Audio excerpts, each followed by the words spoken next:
something where I had spent 3 years kind of getting it just the way I loved it, and then I'm doing something completely new, but it's fun too, it's a challenge, and it's sometimes uphill, but I've enjoyed her, I've enjoyed that she's a mother, I've enjoyed how active she is, and I've enjoyed the fact that none of the people around her question her strength. That's been really interesting to me, because if you're talking about, a woman in power, you're talking about a kick-ass woman, so to speak. And the fact that nobody points that out says to me that we've already come really, really far. Yeah. So that's kind of nice. I like that. Yeah, definitely. Now, someone said that you're really surprised how much they let you do. Is there, nowadays there's so much talk about doing your own stunts. Is that real? Is that pressure to do your own stunts real? Or is it something that if you're uncomfortable, you back off? I mean, what kind of your experience has been in that regard?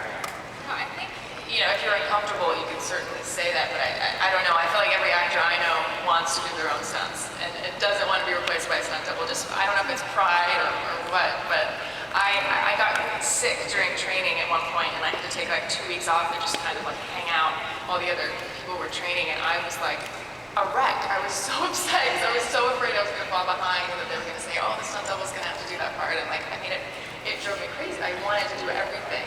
And especially if you feel like you're able to, like you feel like you should do it, and it's so rewarding to see it on the screen that I can't imagine not wanting to do it. Ellen, what about you? I think there's that sort of sense of power that comes with it too, because you're doing such a cool move, you just, for example, running up a wall and flipping backwards or something, that just gives you so much power, because you feel like you just did sort of like a superhero move, Yeah. So I think that's kind of what it is. It's that you're drawing on the feelings and the emotions that come with that, accompany, the move that you just done, and it adds to the performance. But at the same time, it's also, a safety precaution too. Sometimes, you have to do a move multiple times and to still be able to deliver a line appropriately and not be out of breath, and you still want to be able to deliver a performance at the same time. So I think that sometimes we don't acknowledge that stunt doubles are there, and they do a really good job as well, because a lot of them, they put their lives on the line too, and they go out there and they just go for it. And I think we have to also make sure that they get credit for it as well. Sure. Yeah. Sure.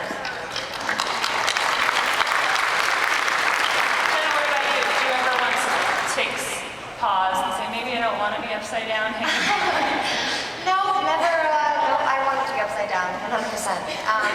But I think what you really realize is that even though I probably had the most intensive training I've ever had in my entire life, is that you can't fit 7 years of mastery into 3 weeks of into 3 months of understanding. And so I was really blessed to have an amazing stunt double who was like a wushu master. She was 18. She had been in the Olympics. And we called them stunt shadows because they weren't just doubling us. They were there training with us every single day. And they were not only teaching us moves, but they were practicing our moves, watching us, figuring out how we interpreted the character, interpreted the action. And she basically transformed her body to look exactly like mine, to be able to also, how I stood, she stood. And maybe if it was like a strange hopper when I did this kick, she incorporated, even though it's completely against her wushu training, this strange hop into a kick, so that she'd be able to sort of have a complete understanding of my physical interpretation of the character, which I feel like is really rare. So I was always stoked to see her go in. I was like, let's have a go. It's just from watching, I learned so much from her. But it felt like a tag team effort. It's like, I'll run these 30 miles, tag your it, you do the 5 ones up the hill, and then when we go back downhill, I'll run the next 30 miles. And, there was no ego at that point, because it was really about, wanting it to be the best that it could be, and if I couldn't do, a triple, double, high kick off some wall or this thing, I'm stoked that she gets to do it, because my character gets to do it, right. And you have to kind of remove yourself a bit as your own ego out, and let the character try to become the most amazing thing that it can be, So we're going to open up to questions in a few minutes. If you want to go behind the mic. But one question I had was there any roles out there that other actresses have played that you wish you could have played? And Anybody? You know, the only problem I have is that I tend to watch people and just be captivated, and for some reason, film and television feels so different to me than theater, where I feel like I could watch someone and say, oh my gosh, I just saw that. Like when I do that sometimes, you know, in the future it's going to be so different. It's so hard for me because I feel like I identify people with their roles. So it's hard to think of replacing them. I guess I just don't think that way. I kind of believe it. Like my suspension of disbelief is pretty much good. Anybody? I completely agree with that. That's exactly how I feel. I've been asked that before, and it's sort of, I don't know, it feels strange, like I'm just taking something away from the actor who played it. And Yeah. it's kind of interesting. And I think everyone brings their own quality to their character, you know, so, you know, you can't really replicate something because everyone brings their own self to it, so. Question to microphone? Hi, welcome to Comic-Con. Thank you for coming. We're glad you're here today. I'm over here.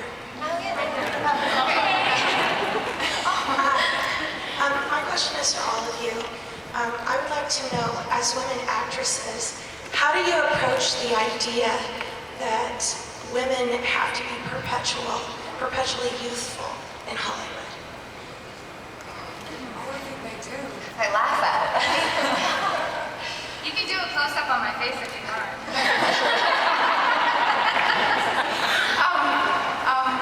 I do think it's a good question, actually, because yes, there is an idea of youth and how wonderful that is. But I like to think that we're embracing the other, which is that women love watching women as well. So I think there's room for all of it.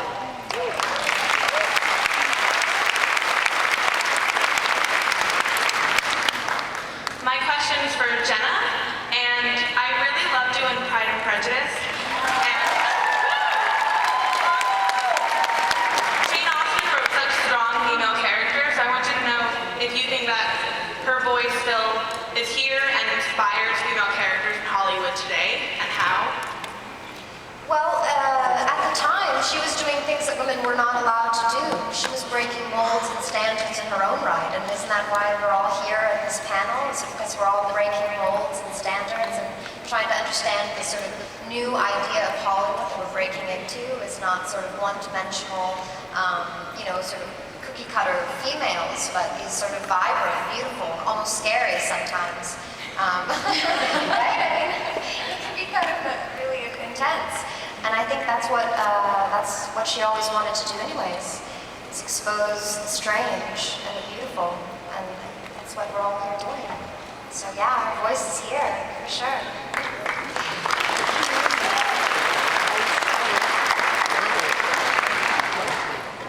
Hi, my question is for Mary. One of my favorite superhero movies is Sky High. I was just wondering what similarities and differences you have found between filming a Disney superhero and a more mature superhero movie. You know, I guess I didn't approach either of them in a different way. I mean, they're two completely different characters and two completely different films, but they were both so much fun to shoot, and I love Sky High. It was really one of the most fun experiences I've had.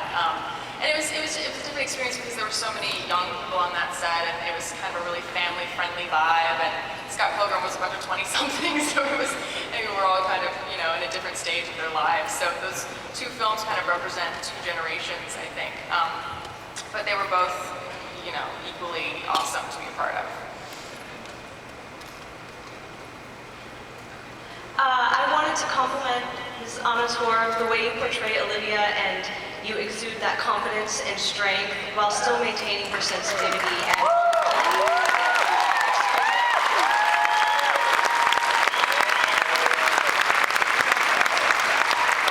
wanted to ask you ladies today, what sort of tradition or hobby or sport you play just gives you that feeling of raw and empowerment that kind of lasts all day? Thank you so much.